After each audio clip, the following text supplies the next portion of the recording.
اپنی زندگی میں اللہ کی مدد کی طرف بڑھیں، مالک کی مدد کا حصول اختیار کرنے کی کوشش کریں، اللہ کے ساتھ اپنے آپ کو جوڑیں۔ اگر اللہ کی مدد نصیب ہو، یہ جو ہم جتنا ڈرتے رہتے ہیں، سہمے رہتے ہیں، پریشان رہتے ہیں کوئی کیا کر دے گا، ہمارے ہاں نا ہر شعبے میں معاذ اللہ ایک مافیا ہے، الا ماشاء اللہ۔ وہ مافیا کہتا ہے میرے ساتھ ملو گے تو میں چلنے دوں گا، ورنہ میں نہیں چلنے دوں گا، مارکیٹ میں آ ہی نہیں سکتا فلانا بندہ، کیونکہ یہاں ہمارا قبضہ ہے۔ اور میرے بھائی پھر بہت سارے لوگ جن کی نیتیں اور ارادے بڑے اچھے ہوتے ہیں شروع میں، وہ بھی اس مافیا کا شکار ہو جاتے ہیں اور ان کے رنگ میں رنگ جاتے ہیں۔ یاد رکھنا، کسی شخص کی بلیک میلنگ کا کبھی شکار نہ ہونا، کبھی کسی کی میٹھی اور مسجع مکفہ باتوں کا شکار نہ ہونا۔ کوئی کیا کر سکتا ہے اگر اللہ مددگار ہو تو؟ جس کو رب کریم اٹھانا چاہے اسے کوئی گرا سکتا ہے؟ ہم یہ ڈرے ڈرے سہمے پریشان فیصلہ کرنے کی طاقت نہیں، مجھے چلنا چاہیے کہ نہیں، اٹھنا چاہیے کہ نہیں، کرنا چاہیے، اٹھ باندھ کمر کیوں ڈرتا ہے؟ پھر دیکھ خدا کیا کرتا ہے۔ حضرت عبداللہ ابن عباس فرماتے ہیں میرے نبی پاک علیہ السلام نے میری تربیت فرمائی، حضور نے میری تربیت فرمائی، اور محبوب پاک علیہ السلام نے فرمایا عبداللہ یاد رکھنا، یہ نوجوان دوست میری بات لکھ لیں، پریشان لوگ میری بات لکھ لیں، جن کے پاس قوت فیصلہ نہیں وہ اس بات کو لکھ لیں۔ حضرت عبداللہ ابن عباس فرماتے ہیں میرے نبی پاک علیہ السلام نے مجھ سے فرمایا تھا عبداللہ سن، اگر ساری دنیا مل کے تیرا کوئی نفع کرنا چاہے کر نہیں سکتی جب تک میرے رب کی رضا نہ ہو، اور فرمایا ساری دنیا مل کے تیرا کچھ بگاڑنا چاہے تو عبداللہ بگاڑ نہیں سکتی جب تک رب کریم کی حکمت کا تقاضا نہ ہو۔ لوگوں سے ڈرنا، لوگوں کی طرف دیکھنا، ماحول دیکھ کے اپنے راہ کا تعین کرنا، ہر بندے کے خیالات کے مطابق ڈھلنے کی کوشش کرنا، فلانا نہ ناراض ہو جائے، فلانا نہ ناراض ہو جائے، وہ جس نے ہونا ہو جائے، بس رب رسول ناراض نہ ہو۔ اپنی زندگی میں اپنے مالک کو مولا جان کے، بل اللہ مولاکم، اللہ تمہارا مولا ہے، وَهُوَ خَيْرُ النَّاصِرِينَ، وہ بہترین مددگار ہے۔ توجہ جب بھی کریں رب کی جانب کریں، اپنے دل کا قبلہ درست رکھیں، سوچوں کے زاویے سیدھے رکھیں۔ میرے بھائی مالک جب بندوبست کر دے نا، جب مالک بندوبست کر دے پھر ایسا بندوبست کرتا ہے کہ لوگوں کے پاس نا چارہ نہیں رہتا۔ حضرت مریم رضی اللہ تعالی عنہا پاک باز تھیں، مسجد میں رہی تھیں، پر مالک کی حکمت کے تقاضے بڑے عجیب ہیں نا۔ پھر جناب مریم کو اللہ تعالیٰ نے بغیر شوہر کے اولاد عطا کر دی۔ یہ بات ہی ایسی تھی، کسی نے کہا تھا کہ مخلوق تو فنکار ہے اس درجہ کے پل بھر میں سنگے در کعبہ سے بھی اصنام تراشے، تم کون ہو کیا چیز ہے داغ کبابی، لوگوں نے تو مریم پہ بھی الزام تراشے۔ تو لوگوں نے کہا کدھر سے لے آئی بچہ، تیرا باپ تو ایسا نہیں تھا، کہاں سے لے آئی؟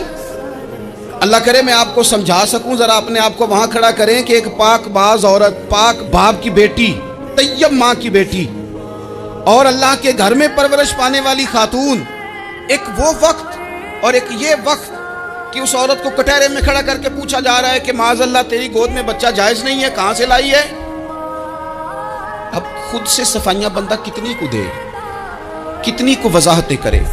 اور میں نے تو اپنی زندگی میں دیکھا ہے زیادہ وضاحت دینے والے کو بھی لوگ جھوٹا سمجھنے لگ جاتے ہیں، زیادہ وضاحت دینے پر بھی لوگ کمزوری کا اظہار سمجھتے ہیں کہ کمزور پڑ گیا۔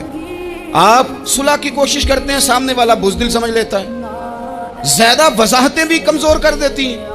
اب حضرت مریم کو کٹہرے میں کھڑا کر کے کہا بچہ کس کا ہے؟ تو پھر خدا بندوبست جب کرے، اللہ جب مددگار ہو، تو پھر حضرت مریم کی گواہی درختوں سے نہیں دلوائی، اس نے پتوں سے نہیں دلوائی، پھر فرشتے نہیں بھیجے۔ حضرت مریم کہنے لگی مجھ سے نہ پوچھو، وہ جو پنگوڑے میں ہے اسی سے پوچھ لو، ان سے پوچھو نا، وہ کون ہے پوچھ لو، ان سے کر لو سوال۔ انہوں نے کہا پنگوڑے میں چند دنوں کا بچہ، یہ جواب دے گا؟ مددگار تھا رب، ان کی برات کا اعلان کرنا تھا مالک نے، اور جب مالک اعلان کر دے، جب مالک تیری صفائی دینا چاہے، جب مالک تجھے دنیا کے سامنے نکھارنا چاہے، تو پنگوڑے میں لیٹے حضرت عیسیٰ بول کے کہنے لگے انی عبداللہ آتانی الکتاب، فرمایا میں اللہ کا بندہ ہوں، رب نے مجھے کتاب عطا کر کے نبی بنا کے دنیا میں بھیجا ہے، میں اللہ کا بندہ ہوں، کتاب لے کے آیا ہوں، نبی بن کے آیا ہوں۔ پھر پنگوڑے سے اعلان ہو گیا، پھر بچہ بول پڑا۔ اور یہ ایک دفعہ نہیں بات ہوئی، یہ بنی اسرائیل میں ایک جریج نام کے شخص بھی تھے جو نماز پڑھ رہے تھے. بعض نے لکھا ہے نفل نماز تھی. اماں نے پکارا تو آئے نہیں, تو ماں کے منہ سے نکل گیا تو اتنی دیر تک مرے گا نہیں جب تک کسی بے حیا عورت کا منہ نہ دیکھ لے. تو وہ عبادت گزار تھے, لیکن لوگوں نے ان کی عبادت, ریاضت, پرہیزگاری کو نہیں دیکھا. بس ایک عورت کو بھیج کے الزام لگوا دیا. وہ عورت آیا جایا کرتی تھی, اب آ جاتی ہیں عورتیں, مسئلہ پوچھنے کی نیت سے بھی آ جاتی ہیں. ماحول میں کچھ جگہ ایسی بھی ہیں جہاں عورتیں دم کرانے کے بہانے آ جاتی ہیں. وہ خاتون آتی جاتی تھی اس خانقاہ پہ, آستانے پہ. یہ بخاری میں موجود ہے. پھر اس نے کہا میری گود میں جو بچہ ہے یہ انہی کا ہے. مجھے بتائیں کیسے بندہ وضاحت دے. حالات خراب ہو گئے, لوگ کٹیا جلانے لگے, ماحول اور طرح کا بن گیا. میرے نبی پاک علیہ الصلوۃ والسلام فرماتے ہیں پھر اس رب کے بندے نے کہا مالک تو کریم ہے, تیری مشیت کا تقاضا آیا جو میری ماں نے جملے بولے تھے, اور اب میں وضاحت دینے کے قابل نہیں رہا. اب تو ہی کرم کرے گا تو دروازہ کھلے گا. تو وہ چند دنوں کا بچہ پنگوڑے میں بول کے کہنے لگا میں اس درویش کا نہیں, میں تو فلانے چرواہے کا بچہ ہوں, وہ جو بکریاں چراتا ہے. رب کی مدد کو پکاریں, اپنے ساتھ اپنے مالک کی مدد کو شامل کریں. تھوڑے رزق پر بھی گزارا اچھا ہونے لگ جائے گا. سارے لوگ آپ کو گرانے کی تدبیریں کر رہے ہوں گے اور مالک آپ کو عزتیں عطا فرما دے گا. اس کی بارگاہ سے حکمت کا تقاضا اور ہو جائے گا. ہم نے ساری زندگی لوگوں کو راضی کرنے میں گزار دی. ساری زندگی بڑھاپا آ گیا بچوں کو پالتے, اور بچوں نے آخری عمر میں کہہ دیا ابا اگر کوئی ڈھب کا کام کر لیتے تو آج ہمارے دن بھی پھر نہ جاتے. ساری زندگی گزار دی بہن بھائیوں کو راضی کرنے میں, ساری زندگی گزار دی ذمہ داریاں اٹھانے میں. ان کو 99 دفعہ دیا, ایک دفعہ نہیں دیا تو انہوں نے کہہ دیا تو نے تو کبھی دیا ہی نہیں, تو تھا ہی نہیں. ساری زندگی محلے داروں, علاقے والوں کو راضی کرنے میں گزار دی. اور میں نے ایسے لوگ بھی دیکھے دین کے لیے وقت گزارا, لیکن جب بڑھاپے میں دانت کام نہ کرتے تھے تو وقت کے مفتیوں کو بھی مسجدوں کی کمیٹیوں نے کہہ دیا اب آپ کی سمجھ نہیں آتی, ہم نے خطیب کو یور رکھنا ہے. نہ دیکھو دنیا کی طرف, دنیا رلا دیتی ہے. نہ راضی کرو بندوں کو, بندے تھکا دیتے ہیں. نہ پیچھے بھاگو ہر وقت دنیا داروں کے, یہ انسان کو کمزور کر دیتے ہیں. وہ تو کریم ہی بڑا ہے. 2 آنسو زمین پر بعد میں گرتے ہیں, بندے کے گناہ سارے پہلے معاف فرما دیتا ہے. اللہ کی مدد کا حصول, اپنے مالک کی مدد کی طرف بڑھنا. آپ کو بدر کی جنگ بھی یہی درس دے گی, آپ کو احد کا میدان بھی یہی سبق دے گا, فتح مکہ بھی یہی سبق دے گا. میرے دوستو, جب رب مدد فرمائے, جب اللہ مددگار بنے. دوستوں سے ایک بات اکثر کرتا ہوں, میں کہتا ہوں کہ جتنے درد سے آپ امیر کو اپنی کہانی سناتے ہیں نا, اور جس طرح آپ کے آنسو بات کرنے سے پہلے گر جاتے ہیں کہ غریب ہیں, بچیاں ہیں, کاروبار نہیں, او میرے سنگیو, اس سے آدھے آنسو اپنے رب کی بارگاہ میں بکھیرو, اس کے حضور عرض گزار ہو جاؤ, اس سے طلب کرو. ایک وقت انسان پر زندگی میں ایسا آتا ہے کہ اسے یوں محسوس ہوتا ہے کہ میرا سایہ بھی ذرا سا پیچھے ہٹ گیا ہے. اسے یوں لگتا ہے کہ میں کسی سہارے پہ ہاتھ ڈالتا ہوں تو وہ بھاگ جاتا ہے مجھ سے. لیکن مالک کی بارگاہ ایسی عظیم بارگاہ ہے, رب رسول کے آستانے اتنے بڑے ہیں کہ آپ جب وہاں کشکول طلب دراز کرتے ہیں تو جھولی پھیلانے میں دیر لگتی ہے, ان کو بھرنے میں تو کوئی دیر نہیں لگتی. ہم نے اپنا سوچ کا قبلہ ہی دنیا کو بنا لیا. یہ جو اللہ والوں کی مدد ہے یہ تو یعنی اللہ ہی کی مدد ہے, لیکن یہ جو سیٹھوں کی طرف توجہ کرنا, نوابوں کی طرف توجہ کرنا, دنیا داروں کی طرف توجہ کرنا, اور اپنا مزاج اس طرح کا بنا لینا, یارو گردن کو جھکا دیتا ہے خیرات کا پتھر, جہاں میں مانگنے والوں کے سر کبھی اونچے نہیں ہوتے. اور اقبال کہتے ہیں غیرت ہے بڑی چیز جہاں نے تگ و دو میں, پہناتی ہے یہ فقر کو تاج سردارا. میں عرض کروں گا کہ اپنی آپ جب توجہ کا قبلہ اللہ رسول کو بنائیں گے تو رب فرماتے ہیں وَيَرْزُقْهُ مِنْ حَيْثُ لَا يَحْتَسِبُ, میں نہ تجھے وہاں سے رزق دوں گا جہاں سے کبھی تیرا گمان بھی نہیں گیا ہوگا. یہاں سے بھی مل سکتا ہے, تو نے سوچا بھی نہیں ہوگا. بخاری شریف میں حدیث ہے, حضرت جابر ابن عبداللہ فرماتے ہیں نبی پاک صلی اللہ علیہ وسلم نے نا 300 لوگوں کا ایک لشکر روانہ کیا کسی مہم کے لیے, کسی جہاد کے لیے. حضرت ابو عبیدہ بن جراح رضی اللہ تعالیٰ عنہ امیر لشکر تھے. فرماتے ہیں غربت اتنی زیادہ تھی, بھوک اتنی زیادہ تھی کہ ایک ایک کھجور دن میں ایک وقت کھانے کو ملتی تھی, اور کچھ دن ایسے آئے کہ اب کھجور بھی نہیں مل رہی. فرماتے ہیں اتنی زیادہ بھوک لگی مجاہدین کو 300 بندہ پتے کھا کے گزارا ہونے لگے. یہ بخاری میں موجود ہے. آپ فرماتے ہیں کہ دریا کے کنارے ہمارا پڑاؤ تھا, ٹھہراؤ تھا. جب بھوک سے نڈھال ہو گئے نا, وَيَرْزُقْهُ مِنْ حَيْثُ لَا يَحْتَسِبُ, اللہ وہاں سے روزی دیتا ہے, گمان بھی نہیں ہوتا. فرماتے ہیں ایک مچھلی اللہ تعالیٰ نے دریا کے کنارے بھیجی. فرماتے ہیں وہ تھی تو مچھلی پر پہاڑ جتنی تھی.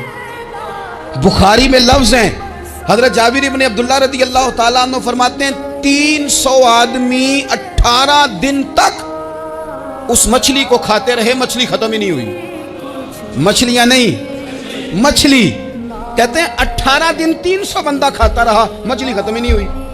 اور فرماتے ہیں کہ اس کی ہڈی نکال کے, کانٹا کہیں گے آپ اپنی زبان میں, کہتے ہیں وہ نکال کے نا تو اس کو کھڑا کیا نا جب, تو اونٹ کجاوے سمیت اس کے بیچ سے گزر جاتا تھا.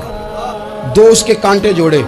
فرماتے ہیں وہ اس کا گوشت ہم کھاتے تھے اور اس کی چربی بطور تیل کے ہم جسموں پہ ملتے تھے. بیماروں کو اس سے سکون آتا تھا, تندرستی شفا ہوتی تھی. فرماتے ہیں ہم کھایا بھی ہم نے, اور کچھ لے کے ہم مدینے بھی گئے, اور قربان جائیں نبی پاک نے بھی اس میں سے کھایا. ہم نے عرض کی حضور یہ معمہ کیا ہے, یہ ماجرا کیا ہے؟ تو محبوب نے فرمایا تمہارے پاس غذا نہیں تھی, رب نے تمہارے لیے بندوبست کیا ہے, اللہ نے تمہیں دیا ہے. مکان شروع کر لیا, ایک صاحب نے وہ مکان بنانے لگے. آپ وہ حساب لگا رہے ہیں, کہتے ہیں میرے پاس اتنے پیسے ہیں, اتنے میں نے فلانے دوست سے کہنا ہے اس نے دے دینے, اتنے فلانے رشتہ دار سے کہنا ہے اس نے دے دینے, اتنے فلانے سے کہنا ہے اس نے دے دینے. یہ ساری کاپی بنا کے مکان شروع کر لیا. جو روز کہتا تھا نا کوئی حکم ہو جاتے دسی, سب سے پہلے اس کو کہا میاں پیسے چاہیے دین. وہ کہندا ہو کل ہی منڈا ٹوریا ہے, کدے تو پرسوں 10 داتے لب جانے سن. میں آپ کو اپنے تجربے کی بات بتا رہا ہوں. جن لوگوں کا خیال ہوتا ہے نا کہ آپ سٹارٹ کریں فلانا کام, ہم آپ کے ساتھ ہیں, اللہ کا ہی کوئی نظام ہے, وہ بالکل بھی نہیں ساتھ ہوتے. لیکن ایسا نہیں ہے کہ کوئی ساتھ نہیں ہوتا, اللہ تعالیٰ بڑے اسباب پیدا کرتا ہے, وہاں سے دیتا ہے جہاں سے گمان بھی. ہمارا یہ ذہن بن جاتا ہے ہم ساری اپنے حساب سے چلتے, اتنے رشتہ داروں سے اتنے, کون آپ کے ساتھ چلے گا, سوال ہی نہیں پیدا ہوتا. یہ سارے کام چھوڑ کے سب سے پہلے 2 رکعتیں پڑھو, اپنے رب کی بارگاہ میں, رسول کائنات کی بارگاہ میں گزارشات اور استغاثے پیش کرو, وہاں سے خیر طلب کرو. دنیا دار کیا دیں گے, کیا دے سکتے ہیں, کیا حیثیت ہوتی ہے کسی. اللہ کہتا ہے وہاں سے دوں گا. تو جو اللہ مال دے وہ لینا چاہیے کہ رشتہ داروں کا مال دیکھنا چاہیے؟ جو اللہ دے وہ لینا چاہیے کہ سیٹھوں نوابوں کی جیبیں دیکھنی چاہیے؟ جو اللہ دے وہ قبول کرنا چاہیے یا دیکھنا چاہیے کون سا آدمی کہاں پہنچ گیا؟ چھوڑو, اپنی مٹی پہ چلنے کا سلیقہ سیکھو. کسی کے سنگ مرمر پہ چلو گے تو پھسل جاؤ گے, پھسل جا. اس پر ایک اور بات عرض کر دوں, صحیح بخاری سے, مسلم سے ایک اور بات. کچھ چیزیں ایسی ہیں جن سے اللہ کی مدد آتی ہے, مدد ملتی ہے. ایک چیز ان میں سے ایسی ہے جس سے بہت مدد نازل ہوتی ہے, وہ ہے کہ جب رب آپ کو دے نا تو پھر آپ بھی اس کے رستے میں دیں, پھر مدد آتی ہے, پھر اور آتا ہے. بخاری مسلم میں حدیث ہے, یہ زیادہ ہی توجہ طلب امر ہے, اس پر آپ غور کریں گے. حضرت ابو ہریرہ فرماتے ہیں کہ نبی پاک علیہ السلام نے فرمایا ایک شخص نے بادلوں کے اندر سے آواز سنی کہ فلاں آدمی کا کھیت اور باغ خشک ہو گیا ہے, وہاں برسو اور اس کے کھیت کو سیراب کرو. تو بڑا حیران ہوا کہ بادل سے آواز آ رہی ہے. پھر اس نے دیکھا کہ ایک پہاڑی پر بارش ہوئی, وہ بادل وہاں برسا, پھر نالیوں سے ہوتا ہوا پانی ایک طرف چلا. تو جس نے آواز سنی تھی, حضور بیان کر رہے ہیں, وہ بھی پیچھے پیچھے چلا کہ پانی کدھر جا رہا ہے. اس نے جا کے دیکھا کہ ایک مقام پہ ایک باغ کو وہ پانی لگ رہا ہے اور ایک آدمی وہ پانی لگا رہا ہے. اس نے اس سے پوچھا تیرا نام کیا ہے؟ اس نے کہا کیوں؟ کہنے لگا بتا نا. اس نے نام بتایا تو کہنے لگا یہی تو وہ نام ہے جو میں نے بادلوں کے اندر سے سنا ہے کہ فلاں کے کھیت کو پانی دے دو. اس نے کہا یار تو کیا عمل کرتا ہے کہ اسپیشل تیرے لیے بارش برسے.